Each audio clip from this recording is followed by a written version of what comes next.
మన ప్రభువైన యేసుక్రీస్తు పరిశుద్ధ నామములో ఈ పాడ్కాస్ట్ ద్వారా వాక్యం ఉంటున్న ప్రతి వారికి నా హృదయపూర్వకమైనటువంటి వందనాలు. దేవుడు మిమ్మల్ని దీవించునుగాక. గలతీయులకు రాసినటువంటి పత్రిక 6వ అధ్యాయము 9వ వచనం. మనము మేలు చేయుట యందు విసుకక యందుము, మనము అలయక మేలు చేస్తమేని తగిన కాలమందు పంట కోతుము. చదివినటువంటి వాక్య భాగంలో మనం మేలు చేయుట అనేటువంటి విషయంలో అడుగు వేయాలి. మనం మేలు చేయాలి. ఎవరికి మేలు చేయాలి? ప్రతి వారికి మనం మేలు చేయాలి. మరియు ఆ మెట్టు మీద నుండి మరొక మెట్టుకు ఎక్కాలి. ఎటువంటి మెట్టు అది?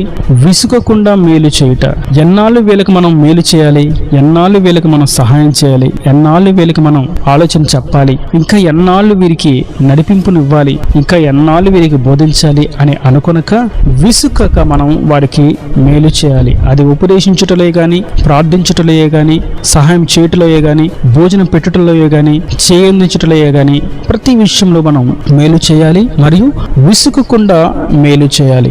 మరియు ఇంకొక మెట్టు ఎక్కి మనం అలయక మేలు చేయాలి. ఏమాత్రము ఇక నేను చేయలేను, ఇక నా వలన కాదు అనక మనము మేలు చేయట విషయంలో అలసిపోకుండా ముందుకు సాగాలి. ఈ 3 విషయాలు మనం గమనించినప్పుడు కొన్ని ప్రాముఖ్యమైనటువంటి పాఠ్యాలు మనకు ఈ లేఖనంలో మనకు బయలుపరచబడతాయి. 1, ఆయనను అంగీకరించిన ప్రతి వారు, ఆయనను అనుసరిస్తున్నటువంటి తన ప్రియ జనాంగము మేలు చేయాలి. ఆయన అందరినీ ప్రేమిస్తున్న రీతిని, ఆయన అందరికీ కృపచేత కాలాన్ని పొడిగిస్తూ ఆయుష్నిస్తూ రక్షణను గూర్చినటువంటి స్వార్థలు బోధిస్తున్నటువంటి ఆ మేలును బట్టి మనం కూడా ఆయన వలె మేలు చేయవలసిన వారమై ఉన్నాము. మనకు కీడు చేసిన వారికి సైతం మనం మేలు చేయాలి. మనకు మేలు చేసిన వారికి మరణిశ్చయంగా మనం మేలు చేయవలసిన వారమై ఉన్నాము. ఈ మేలు చేసే విషయంలో మనం ఏమాత్రము విసుకక, కొన్ని సందర్భాల్లో మనం చూస్తే విసికి ఆ పని చేయడం నేను నిలిపివేస్తాను అనేటువంటి మాటను మనం వింటాం. ఎన్నో మార్లు చెప్పాను, ఇక విసిగిపోయి నేను చెప్పడం మానివేస్తాను అనేటువంటి మాట కూడా మనం వింటాం. ఆ పని చేసి నేను వారికి నేర్పించి ఇక విసుగు చెంది దాన్ని నేను వారికి నేర్పించలేకపోయాను అనేటువంటి మాట కూడా మనం వింటాం. ఇలా అనేకమైనటువంటి కోణాల్లో అనేకుల నోట ఈ మాట మనం విని ఉంటాం. విసుగుట చేత ఆ పనిని నిలిపివేయుట అనేటువంటి విషయాన్ని పరిశుద్ధాత్ముడు నేడు మనకు సెలవిస్తున్నారు. మీరు విసుకక మేలు చేయండి, విసుకక స్వార్థను ప్రకటించండి, విసుకక ప్రార్థన చేయండి, విసుకక ఆరాధన చేయండి, విసుకక సత్క్రియలు చేయండి, విసుకక సాక్ష్యాన్ని ప్రకటించండి, విసుకక వాక్యాన్ని బోధించండి. ఇలా మనం విసిగిపోకుండా ఇతరులకు మేలు చేసేటువంటి పనులను మనం చేయవలసిన వారమై ఉన్నాము. ఇంకొన్ని సందర్భాల్లో మనం చూస్తాం, ఆ పని చేసి నా వయసు మీద పడి నా శరీరం సహకరించక అలిసిపోయి ఆ పనిని నేను నిలిపివేస్తాను అని, వారికి సహాయం చేసే విషయంలో నేను అలిసిపోయాను అని, ఇక నా శక్తి ఏమాత్రం లేదు, నేను అలిసిపోయి బలహీనుడను అయిపోయాను అనేటువంటి మాటను మనం వింటాం. అయితే పరిశుద్ధాత్మను సెలవిస్తున్నారు, మీరు మేలు చేయడంలో అలసిపోకూడదు. మనం మేలు చేయాలి, విసిగిపోకూడదు మరియు అలసిపోకూడదు. ఈ మేలు చేయడంలోనే అసలైనటువంటి ఆశీర్వాదం దాగి ఉన్నది. మనం మేలు చేసిన ప్రతిసారి మన కొరకు కూర్చబడుతూ ఉంటుంది. ఏమిటది? ఆశీర్వాదపు పంట. మనం సహాయం చేసిన ప్రతిసారి మన కొరకు కూర్చబడుతూ ఉంటుంది దీవెనకరమైనటువంటి పంట. మనము చేయందించి తోడ్పాటుకున్నటువంటి ప్రతిసారి మన కొరకు దీవెనలను దాచిపెట్టాడు, ఆశీర్వాదపు మూటలను కట్టిపెట్టాడు ప్రభు అన్నటువంటి విషయాన్ని మనం గుర్తించాలి. ఈ వాక్యాన్ని మనం కొంచెం లోతుగా ధ్యానించినట్లయితే, మేలు చేసినటువంటి ప్రతి మేలుకు అలసిపోక విసిగిపోక చేసినటువంటి ప్రతి మేలుకు ఆయన తగిన సమయమున ఫలాన్ని మనకిస్తాడు. తగిన సమయమున పంట కోతకు వచ్చినట్లుగా చేస్తాడు. తగిన సమయమున ఆ ఫలము యొక్క రుచిని అనుభవించినట్లుగా చేస్తాడు. తగిన సమయమున మనం ఇప్పుడు మేలు చేస్తాం, వెంటనే జరిగిద్ది అని అనుకునే దానికంటే నేను ఇది ప్రభువుకు చేస్తున్నాను, ప్రభువు నాకు తగిన సమయంలో నాకు ఏది కావాలో అది ఇస్తాడు అనేటువంటి తాత్పర్యంతో మనం ముందుకు వెళ్ళాలి, కార్యాన్ని నిర్వర్తించాలి. అందుకే పౌలు అంటాడు తన పత్రికలో, మీరు ఏది చేసినా దేవునికి చేస్తున్నట్లుగా చేయండి. మీరు ఎవరి యందు విధేయత కలిగి ఉన్నా దేవుని దృష్టికే విధేయత కలిగి ఉన్నట్లుగా మీరు ప్రవర్తించండి.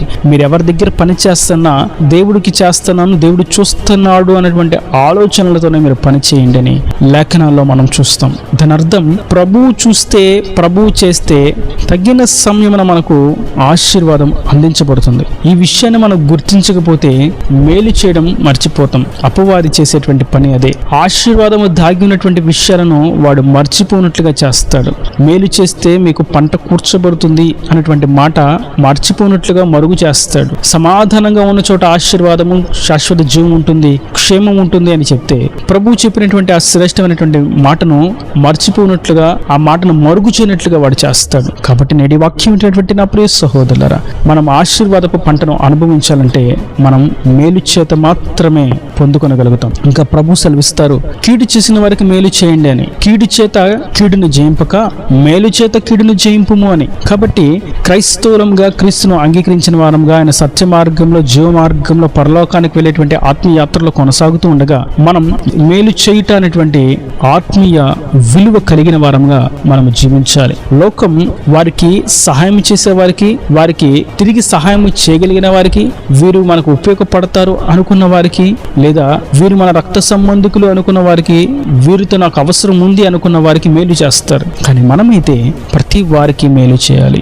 మనము చేయగలిగినటువంటి మేలు ఎదుటి వారికి చేయవలసిన వారమై ఉన్నాము. అంతకు మించి వారు నశించిపోవాలి, వారికి మనం మేలు చేయకూడదు, వారు గర్వంతో అహంకారంతో ప్రవర్తిస్తున్నారు, వారికి జరిగినటువంటి ఈ పని తగినది, వారు ఈ విధంగానే బాధను అనుభవించాలని మనం కోరుకోనకూడదు. మనం మేలు చేయటలో విసుగక మేలు చేయాలి, మేలు చేయటలో అలయక మేలు చేయాలి. ఎందుకంటే ఆ మేలు చేసేటువంటి ఆ మాదిరి పని ప్రభు మొట్టమొదట చేసి మనకు చూపించారు. ఆయన ఉపదేశిస్తూ ఏమాత్రం విసిగిపోక వారికి ఉపదేశించాడు. వారికి పాఠాలు నేర్పిస్తూ ఏమాత్రము అలసిపోక వారికి పాఠాలు నేర్పించాడు. వారికి మాటి మాటికి వాక్యాన్ని వివరిస్తూనే ఉన్నాడు, ఏమాత్రం అలసిపోక విసిగిపోక. అంతకంటే మించి ఆయన తన జనులను, అనగా ఆయన స్వరూపంలో రూపించబడినటువంటి నరులను ఆయన ప్రేమిస్తున్నాడు.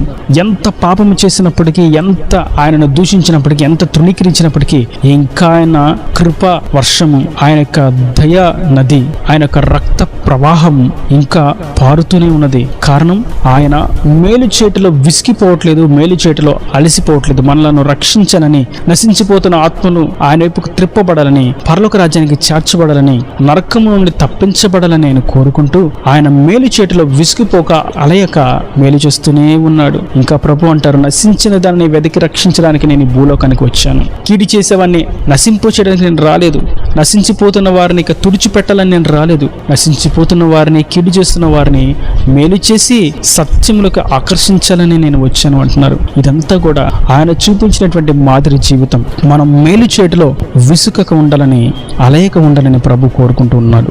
దానివల్ల కలిగేటువంటి ప్రయోజనం ఏమిటి అని చూసినట్లయితే తగిన సమయం ఆయన మనకు ఆశీర్వాదాన్ని ఇస్తాడు. మనం ఆయన చిత్తం చేయడంలో ఎప్పుడు కూడా అలసిపోకూడదు. ఆజ్ఞను అనుసరించి జీవించటలో, ప్రార్థించటలో, వాగ్దానాలను పట్టి ప్రార్థించటలో, ఆరాధించటలో ఏమాత్రం అలసిపోక విసిగిపోక మనం ఆయన చిత్తాన్ని చేస్తూ ముందుకు సాగిపోతూ ఉంటే తగిన సమయమున ఆయన ఉద్దేశానుసారంగా, ఆయన సంకల్పము చొప్పున సమస్త వైభవముల కంటే శ్రేష్టమైనటువంటి వైభవమును అనుగ్రహించి తృప్తిపరుస్తాడు, నిలబెడతాడు. క్షేత్రస్థాయిలో నిలబెట్టి శుభసూచనగా నిలబెడతాడు. కనుక నేటి వాక్యం వింటున్నటువంటి నా ప్రియ సహోదరులారా, మేలు చేయక ఒకవేళ ఉన్నట్లయితే మేలు చేసేటువంటి అనుభవాలకు మనం రావాల్సిన వారమై ఉన్నాము. వందనాలు చెప్పి వారిని దీవెన వచనాలతో పలకరించే ఆ మేలుకరమైనటువంటి పని మనము చేయవలసిన వారమై ఉన్నాము. మన గురించి తప్పుడు మాటలను మాట్లాడుతూ, సాక్ష్యాన్ని పాడు చేస్తూ, లేని మాటలను ప్రకటిస్తూ, అవమానానికి, నిందకు గురి చేస్తున్న వారికి మనం విసుకక మేలు చేయవలసిన వారమై ఉన్నాము. మన చేత మేలు పొందుకుని మనకి కీడు చేస్తున్న వారి విషయంలో మనము విసుకక తిరిగి మరలా మేలు చేయవలసిన వారమై ఉన్నాము. కొన్ని సందర్భాల్లో మనం చూసినట్లయితే ప్రార్థన చేసి చేసి ఇక ఈ విషయంలో నేను జవాబు పొందుకోలేకపోతున్నాను, అలసిపోయాను కనుక నేను ప్రార్థన చేయను అనేటువంటి మాటను మనం వింటాం. ఇక ప్రార్థన చేసి వాక్యాన్ని ధ్యానించి విసిగిపోయాను, ప్రభు యొక్క ఆశీర్వాదాన్ని పొందుకోలేకపోతున్నాను అనేటువంటి మాటలు కూడా మనం వింటూ ఉంటాం.